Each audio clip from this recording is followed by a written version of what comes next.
Ces images avaient choqué bien au-delà des cercles écologistes. Des effluents de fromagerie déversés pendant plusieurs mois dans la nature. Un ruisseau, affluent de la Loue, en avait fait les frais. Un an après, les responsables de la fromagerie ont dû s'expliquer sur ces déversements sauvages plus fréquents qu'on ne le croit. Monsieur Monin, vous voulez nous dire un petit mot? Vous avez l'impression que vous payez un petit peu pour d'autres? Certainement, oui. La station d'épuration de la fromagerie était sous-dimensionnée. Les responsables ont-ils fait ce choix au risque de l'amende plutôt que d'investir?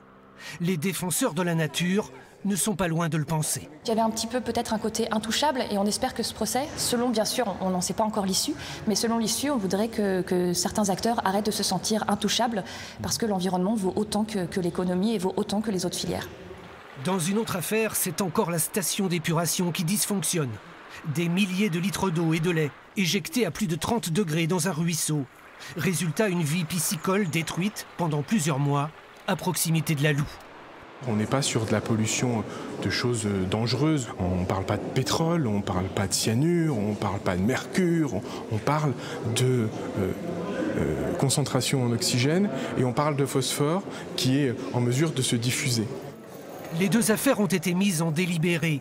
Pour les pêcheurs, qui alertent depuis longtemps sur la santé de la Loue, la justice est au rendez-vous. Aujourd'hui, je pense qu'on a fait un vrai pas en avant. La justice nous montre qu'elle se préoccupe du sujet, qu'elle a une part dans la résolution de ces problématiques. Vu que les politiques, eux, ils n'ont rien fait depuis 15 ans, bah peut-être que c'est la justice qui va prendre le relais. En justice aussi, les petits ruisseaux font les grandes rivières. Désormais, un pôle régional spécialisé dans les atteintes à l'environnement juge les préjudices écologiques lors de sessions spéciales, et ce, plusieurs fois par an.